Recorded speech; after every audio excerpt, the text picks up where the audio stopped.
আসসালামু আলাইকুম, কেমন আছেন আপনারা? আমরা আল্লাহর রহমতে ভালো আছি।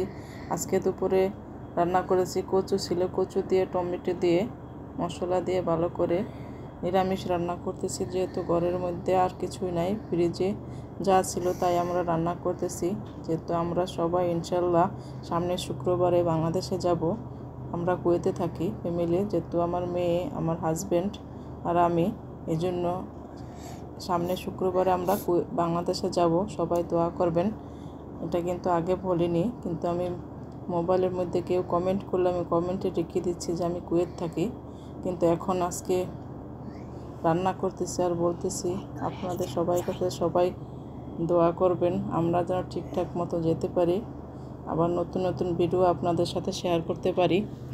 তাই আবার আলু ছিল, আলু দিয়ে মাছ দিয়ে ঝোল রান্না করতেছি, টমেটো দিয়ে একটু টকটক রান্না হবে।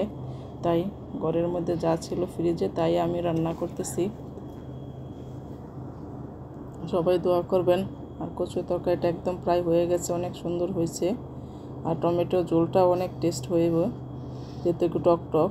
মাছ আমি প্রতিদিন মাছ ভাজি রান্না করি একটু ফ্রাই করে, আজকে আমি ফ্রাই করি নাই, যেহেতু সময় কম, একটু বিজি থাকি এজন্য।